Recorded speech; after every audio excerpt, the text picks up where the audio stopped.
Right now, actually, we are on the Haywood Road Bridge and looking southbound on the right, northbound on the left, going away and out of Greenville and into Greenville. Travel across that viewing area right there is looking really nice. Diana and Cody.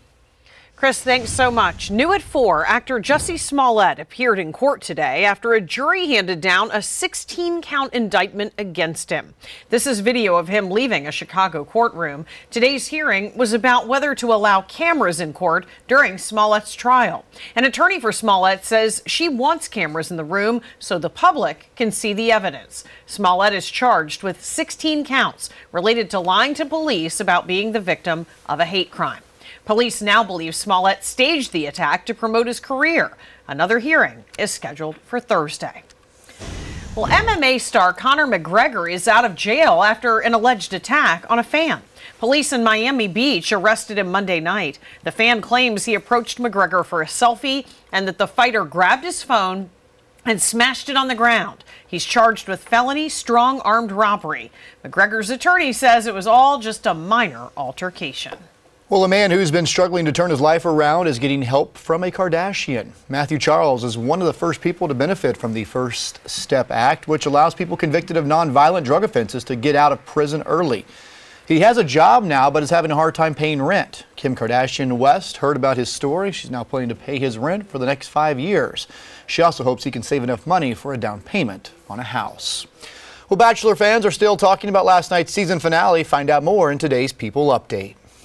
Hey guys, I'm Jeremy Parsons. And I'm Andrew Belke with your People Update. Part 1 of the season finale of The Bachelor aired Monday night. Lots of tears, lots of OMG moments. You've got the aftermath of the whole Finch jump. You've got Colton breaking up with Tayshia and Hannah G. And the biggest shocker of the night, Colton's new haircuts. So the internet went into a frenzy over the new do, tweeting things like, "What is going on with Colton's hair? Please, someone help him." But Colton is doing his thing, even posting a selfie on Instagram saying that you can say what you want about his hair, but he likes it. Good for him. I think it looks fine. I do too. I didn't even think it looked that different. I know. We have so much more to unpack from Monday's episode, so make sure to watch our Bachelor recap on People Now, streaming on Twitter. All right, guys, fans are upset with Ariana Grande after learning that her new Starbucks Cloud drinks aren't vegan, even though the singer has claimed to be vegan for several years. Ariana collaborated with Starbucks to create the Cloud Macchiato, which is espresso, vanilla-flavored syrup, caramel sauce, egg foam, and milk. Now, she addressed the milk problem by tweeting out that she only gets the drink with soy milk, but that doesn't solve the issue of the egg foam or caramel drizzle that contains dairy. Ooh, quite the scandal. Angelina Jolie enjoyed a night out with her kids on Monday, hitting the red carpet with Zahara, Shiloh, and twins Vivian and Knox, who she shares with ex-husband Brad Pitt. It was all for the premiere of Disney's Dumbo in LA. The mom of 6 stunned in a white gown with sheer accents and will be starring in her own Disney film out this fall, Maleficent, Mistress of Evil. Hey guys, for these stories and more entertainment news, check out People Now, streaming live weekdays on People's Twitter handle, or you can download the People TV app. People Magazine is produced by the Meredith Corporation, which owns Fox Carolina. Well, as we head into the 5 o'clock hour, a live look outside of our studio here from our tower cam over Roper Mountain. There you can see a slow I-85 southbound. We'll check in with Chris in a moment and also get another update on your forecast in just a few minutes. But first we have this. Seneca police say one of the suspects in the murder of 73-year-old Geraldine Castle is her own grandson. They say it's the guy there on the left. Seneca police say 19-year-old Dakota Castle Brown is her grandson. And the second suspect to the right is Hunter Honeycutt. Now, here's a look at both of them going before an Oconee County judge just minutes ago. Now, police say Castle died yesterday. She was shot in her family's home, they say, by Brown and Honeycutt last week. Fox Carolina's Brandon Livornia spoke with the lead investigator there. He's live right now outside the Oconee County Detention Center. So, Brandon, what's the latest? The latest right now is a judge just denied bond for both Brown and Honeycutt. You know, I spoke with neighbors along Maple Avenue. They say it's a nice area. They say it's a quiet area. This is absolutely shocking. Even the police department is just in complete shock right now. This would happen so close to them. It's less than a mile away. I sat down with the lead investigator, Captain Casey Bowling, who tells me this is one of the most tragic cases he's ever seen and says one that's definitely hit everyone right in their hearts. Captain Casey Bowling has been an investigator with the Seneca Police Department for 5 years. Even he's shocked by the events that unfolded on Maple Avenue back on March 7th in Seneca. Very nice residential neighborhood. we don't see much crime there at all. Seneca police say 19-year-old Dakota Brown and 17-year-old Hunter Honeycutt broke into this home off of Maple Avenue that night, shooting 73-year-old Geraldine Castle several times inside the home. Police were alerted of a possible burglary there by a nearby hospital when Castle was admitted. During the initial protective sweep of that residence by the officers, they located several shell casings from a firearm and evidence of blood being in the living room. Castle passed away Monday, 3 days later at the hospital. The pair are charged with burglary in the first degree and murder. Now that Castle passed away, their attempted murder charges were upgraded. The relation of the victim and one of the suspects has really hit home for all of us. Mr. Brown, the suspect, is the grandson of Miss Castle, the victim. Investigators are still looking for a motive. Just really hit us hard because just the relationship of the grandmother, knowing what she went through. Castle had been staying with family in Seneca that night, according to investigators. Brown did not live at the Maple Avenue residence. Captain Bowling says the department will support Geraldine's family during this difficult time. There's a lot of grieving for the family. There's a lot of grieving for the community. So we're here for them, making sure they're okay.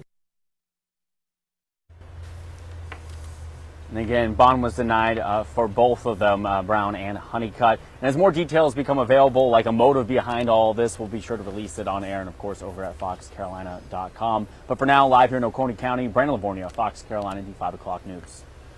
Brandon, thanks. The trial for a man charged with murder more than a year ago began today in Spartanburg County. This is a look at Lawton Holloway as he faced a judge in bond court back in September of 2017. He's charged with the murder of Jeremy Bell. Bell served in the Army for several years. The sheriff's office found Bell stabbed several times inside a home on Buckingham Road in Duncan at the end of August in 2017. Holloway told the sheriff's office Bell tried to assault a woman at the home, but deputies say there was no evidence to support his claim. Well, police in western North Carolina are investigating a death at an Ingalls grocery store. Woodfin police say someone found a man passed out in his car in the parking lot of the Ingalls along Weaverville Road yesterday afternoon. They identified him as Adam Stockley, and they say he died shortly after officers arrived. His body is being sent to the Wake Forest Baptist Health Medical Center for an autopsy. Foul play, we're told, is not suspected. Right now we want to check in with meteorologist Ben Dorenbach with a look at your forecast after a very nice day out there. Yeah, good to see the blue skies, good to see the sunshine. And Ben, how are things looking over the next couple of days?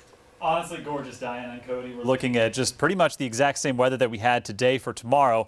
However, that's going to likely change for Thursday and Friday as we see some rain move into the area. Temperatures, though, gorgeous. Doesn't really get much better than that. 60s and 70s for our temperatures. Only 7-degree reading, though. It's Hartwell, Georgia. But we're certainly close by, and you wouldn't know the difference if you stand outside in the sunshine. And I should say mostly sunshine. Notice we've got some high clouds filtering in from the west. More of those over the mountains of western North Carolina compared to the upstate. And our air is very dry thanks to high pressure situated up to the north. Rotates clockwise. The air is dry up there. But notice that so there's some rain on the west side of that moving into Iowa, Missouri. That's on the leading edge of a major storm system that's about to unfold and wreak havoc on the central and southern plains. We're only going to get the rain from that system and maybe a little bit of wind, but nothing compared to what they'll be seeing over in that part of the country. 42 and 37 your lows in the upstate mountains tonight and will be almost identical to today, tomorrow. 62 and 67 afternoon high temperatures, lots of sunshine. Definitely keep the sunglasses handy and the light jacket for the morning commute as chilly temperatures will be upon us. So gorgeous again on Wednesday, and then we'll talk about that rain moving in for Thursday and Friday, but we are rewarded wondrously with beautiful St. Patrick's Day weekend weather in the 7-day forecast coming up. Meanwhile, as rush hour gets underway, let's get some traffic updates with Chris. Yeah, I had to dig and find my sunglasses. I didn't even know where they were after the last week or two. I had to dig in the car and find them. Hopefully you'll find yours. Retreat Road at Greenfield Road over in the Oconee County area, south of Westminster. That is a new crash. Devil's Fork Road at River Falls Road, that's north of Slater, Marietta in northern Greenville County. Also, Greenville has two new ones at Woodruff Road and Highway 14, the other one at Summercrest Circle and Summer Walk Place. We are looking at the 54.5-mile marker. There was a report of an accident here around this area, the 55-mile marker right behind it. We have seen travel on 85 South be very slow from the airport exit all the way down to 385. No real reports of accidents in there until now, and we can't find that one either. Cody? Chris, thanks so much. We'll see you back here in a couple of minutes. Well, family and friends are preparing to say goodbye and honor Virginia Byrne. They say she was loved and served God and the Greenville community well. Police charged a man with DUI after they say he hit Virginia Byrne. She later died at the hospital. Fox Carolina's Jennifer Phillips is on this story live in downtown Greenville with more on what investigators are doing now. Jen? Hey, Diana. So investigators tell us right now they're checking businesses to see if there is any surveillance video of this incident. And we also talked to Virginia Byrne's best friend, and she tells us she still can't believe this actually happened. But take a look. This is exclusive video of police giving David Lee several tests they asked him to perform, which led them to believe he was impaired. They cuffed him, charged him with DUI, and towed the Ford F-150 pickup truck he drove. Investigators say he hit Virginia Byrne as she tried to cross Main Street. Well, we're told Virginia Byrne and her husband just wrapped up dinner downtown when that incident happened. We talked to Annette Donahue, Virginia Byrne's best friend. She says her friend mastered everything she did, from getting a hole-in-one while playing golf to creating beautiful wool rugs. She says most of all, she loved God, family, and her friends, and participated in various activities throughout the city. Annette Donahue also says there are many consequences to choices we make, unfortunately, but she says she learned a lot from her friend. You need to think about what kind of life you want. Sometimes if you make a wrong choice, you suffer for a long time. She always thought about others before herself. When you reach out to others, you realize how special that is, and it brings peace and joy to you to be able to do something for other people. Virginia Byrne's husband is one of the organizers with events taking place during the St. Patrick's Day Parade and Irish Festival, which will be held this weekend. We're told the event will be held in Virginia Byrne's honor. So visitation will take place tomorrow at Thomas McAfee Funeral Home here in downtown Greenville from 6:30 to 8:30. And on Thursday, there will be a funeral at St. Mary Magdalene Catholic Church in Simpsonville, where Virginia Byrne served for many years. Live in Greenville, Jennifer Phillips, Fox Carolina, the 5 o'clock news. Jen, thanks so much. We are covering our counties here at 5, and we're following 2 deadly crashes in Spartanburg County. The first one happened on South Pine Street last night. The coroner's office says George Fisher was killed after his car ran off the road, hit a fence, and flipped over. An autopsy was scheduled for today. And also in Spartanburg, a man hit and killed by a car late last night on Highway 417 near Reedville. The coroner's office says Roy Johnson was walking along the road when he was hit. An autopsy was scheduled for today. Troopers say the driver will not face charges. A Spartanburg County man is facing child pornography charges. Working off a cyber tip, the sheriff's office says they searched Jeffrey Ford's home on Orchard Lane in Inman. They say they found a number of pictures of child pornography on his computer. He's facing 6 total charges of sexual exploitation of a minor. Well, tonight, Duke Energy will hold the first of 3 planned meetings on its proposed rate hikes. The South Carolina Office of Regulatory Staff says Duke wants to increase rates by 12% for residential customers, while also raising the base facility charge. Now, if the hikes are approved, they say customers would see their monthly bills go up by about $14 a month. Tonight's meeting will be held at the Spartanburg County Council Chambers at the County Administrative Building on North Church Street at 6 o'clock this evening. Anderson's meeting will be tomorrow, and the Greenville meeting is on Thursday. All of the meetings will be held in County Council Chambers in their respective counties at 6 p.m. Well, the Greenville Convention Center has agreed to restrict any live animal performances after PETA took issue with a circus that was planning to put on a show. PETA says it raised the issue after the Garden Brothers Circus took over the center for its last shows performing with animals. The center's general manager says they agreed to restrict future performances with live animals because they create some unusual operational issues. And you can always stay connected with Fox Carolina News even if you're away from your TV. Just download our free Fox Carolina News app. You can find it in the App Store or on Google Play. Well, it is Severe Weather Awareness Week in South Carolina. We're giving you the best tips to stay safe in case you're outdoors when severe weather happens. Well, terrifying moments for a North Carolina woman whose 2 young children were in her car when it was stolen from a gas station.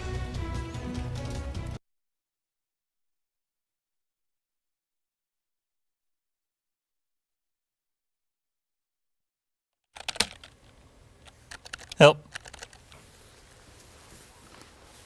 Okay.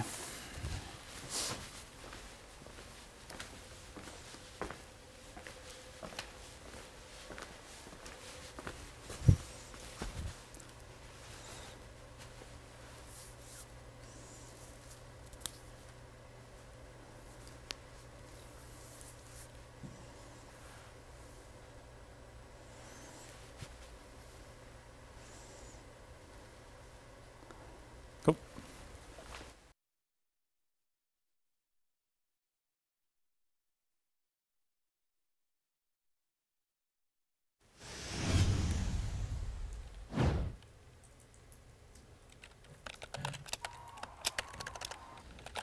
You never know when that rain's going to come, but you always have to do what you can to be prepared. We just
Welcome back. A day spent outside is a classic staple of summer, and it's usually all fun and games until a thunderstorm or even severe weather strikes. No matter if you're out at the ball field or an amphitheater or just running errands and thunder roars, the answer is always to go indoors. Of course, storms strike almost daily in the summer in the Western Carolinas, and sometimes going indoors isn't always an option. We spoke to an official with the Greenville Drive about how they deal with pop-up storms. You never know when that rain's going to come, but you always have to do what you can to be prepared. We just encourage people to find shelter as quickly as possible. Sports officials at the Greenville Drive tell us that they are no stranger of having to reschedule baseball games due to inclement weather. Next time you're out at an outdoor event and a storm strikes, be sure not to hit the panic button, but instead follow instructions provided by venue authorities.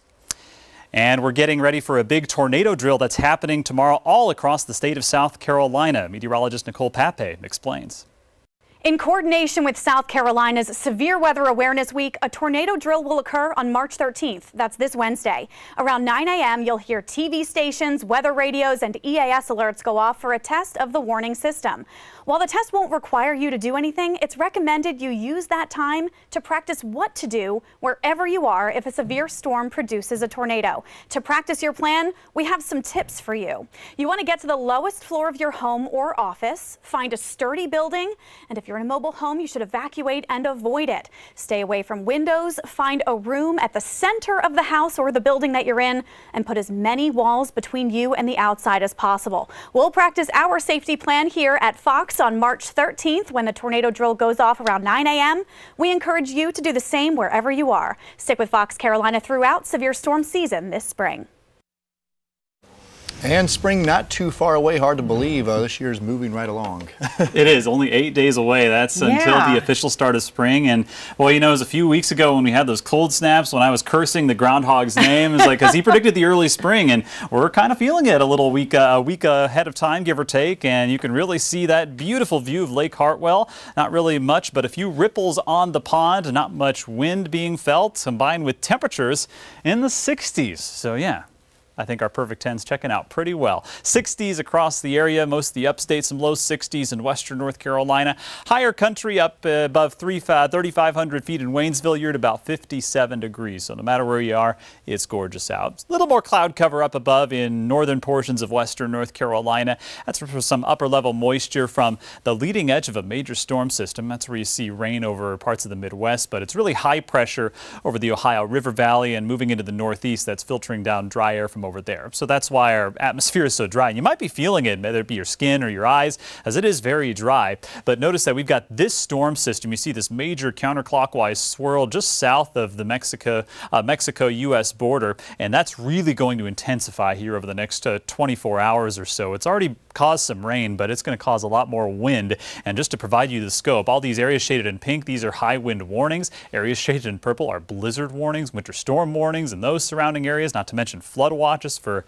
the warmer side of the storm. So this storm is likely going to produce winds about the same as a Category 1 hurricane. This is going to have similar strength to a Category 1 hurricane, as I'll show you here in just a few minutes. But the only thing we're going to feel from this is going to be some rain. It'll arrive in the form of showers on Thursday, and it'll probably be weakening at this point too, and it's going to be way up to the north, so we're not going to experience the wind that they will over the central part of the U.S. Heaviest rain looks to move through Thursday night into Friday morning.